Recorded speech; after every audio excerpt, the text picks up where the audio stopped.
प्यारे बच्चों, बड़ी माँ की कहानियों में आपका स्वागत है। आज की हमारी कहानी का शीर्षक है झूठी जानवी। ओए माँ, बहुत जोर से पेट में दर्द है। सच में बहुत दर्द है। माँ ने चुपचाप दर्द की गुलाबी दवा पिलाई और हाथ पकड़कर स्कूल के बस स्टॉप पर जानवी को छोड़ आई। अगली सुबह जानवी के शूज का बक्कल टूटा मिला। बोली, माँ, टूटे जूते से स्कूल कैसे जाऊं? माँ फ्लीट शूज ले आई, जानवी को पहनाकर स्कूल बस स्टॉप पर छोड़ आई। झूठे बहाने बनाने से न जानवी बाज आती, न स्कूल भेजने से माँ हार मानती। एक ठंडी सुबह स्कूल बस का इंतजार करते हुए जानवी ने बैग से पीने के लिए पानी की बोतल निकाली, झटके से खोली और सारा पानी जानवी पर गिर गया। टप टप टपकती यूनिफॉर्म के साथ जानवी ने टप टप आंसू बहाने शुरू कर दिए। माँ, मैं स्कूल कैसे जाऊं? बस आकर चली गई और जानवी अपनी कामयाबी पर खुश होकर घर आ गई। चटपट खाती नींबू मसाला भुजिया को देख माँ ने कहा, कल से तुम्हें रोज एक छोटे टिफिन में ये भुजिया भेजूंगी। वापस आते हुए बस में खाना, बहुत मजा आएगा। माँ की तरकीब काम आई। जानवी खुशी खुशी स्कूल गई। वापसी में बस में छोटा टिफिन खोला तो 8वीं कक्षा के रजत ने आकर मांगा, जानवी, मुझे भी दो ना। अपने से बड़े भैया को मना नहीं कर पाई तो चुपचाप भुजिया शेयर कराई। अब वो रोज पूछता, जानवी भुजिया लाई? जानवी को देनी पड़ती। एक रोज फिर पूछा, जानवी ने मस्त झूठ बोला, नहीं लाई। बैग से उसका छोटा टिफिन निकालते हुए रजत ने कहा, तो फिर ये क्या है?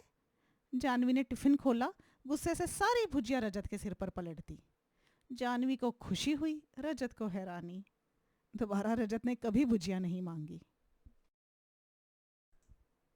जानवी को लड़कियों वाले शौक पूरे करने में बहुत मजा आता था। घर में खेलने के लिए माँ की चुन्नी लेती और उसे साड़ी की तरह बांध लेती। फिर धूप वाला काला चश्मा लगा, लंबा पर्स टांग, ऊंची एड़ी के सैंडल पहनकर आती और दादी से पूछती, और शांता बहन कैसी हो?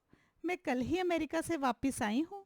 तुम्हारे बच्चों के लिए देखो क्या क्या लाई हूँ। दादी हंसते हुए कहती, वह सब तो ठीक है, पर ऊंची सैंडल उतार दो, गिर जाओगी। छोटा भाई जतिन लॉलीपॉप खाने लगता तो चिल्लाकर कहती, ना ना, ये मिर्ची वाली है, इसे मत खाओ, और खुद लेकर भाग जाती। शाम को पार्क में झूला झूलते हुए कोई उससे झूला मांगता तो कहती, बस 100 तक गिनकर उतर जाऊंगी। बच्चे इंतजार करते रहते, पर उसकी गिनती कभी पूरी नहीं होती। जानवी की शैतानियां शरारतें दिनों दिन बढ़ती रहती और माँ अक्सर ध्यान रखती कि जानवी अच्छी सच्ची बच्ची बने। स्कूल जाते समय जानवी को पेंसिल बॉक्स में 2 पेंसिल और एक रबर देकर भेजती और बोलती, संभाल कर रखना, खो मत देना। जानवी अपनी क्या, बाकियों की पेंसिलें भी संभाल लाती। 2 की जगह 6 वापस लाती। माँ रोज जानवी को समझाती और सुबह ड्राइवर को बाकी पेंसिलें लौटाती। छुट्टियों में माँ बाबा के काम पर जाने के बाद छोटे भाई जतिन के साथ सारा दिन खेलती, पूरी दोपहर साइकिल घुमाती, छोटी दुकान से खट्टी मीठी गोलियां खरीद कर खाती और शाम को पूछने पर बताती, आज तो सारा दिन पढ़कर थक गई। जानवी थोड़ी बड़ी हुई तो उसे अनुशासित करने के लिए बाबा ने उसे हॉस्टल भेजने का सोचा। माँ के मना करने पर भी बाबा ने जानवी और जतिन का दाखिला हॉस्टल में करवा दिया। हॉस्टल में जानवी रोती, घर में माँ। एक हफ्ते बाद माँ की हालत देखकर बाबा बच्चों को लाने हॉस्टल गए। बाबा मिले तो जानवी ने बताया कि यहाँ खाने में कंकड़ होते हैं और टीचर्स बहुत गुस्सा करते हैं, हमें बहुत डांट कर पढ़ाया जाता है। बाबा ने जानवी की लंबी झूठी कहानियां सुनकर सोचा कि जानवी तो जानवी है, इसकी कथाएं तो यहाँ भी खत्म नहीं होंगी। दोनों बच्चों को बाबा घर ले आए। आज माँ बहुत खुश थी कि बच्चे वापस आ गए थे और जानवी को समझ आ चुका था कि फिर से शरारत की तो हॉस्टल भेजकर वापस भी नहीं बुलाएंगे। जानवी ने माँ बाबा के सामने अच्छी सच्ची बच्ची बनने का प्रण किया। माँ बाबा ने भी उसके प्रण पर भरोसा करने की कोशिश की।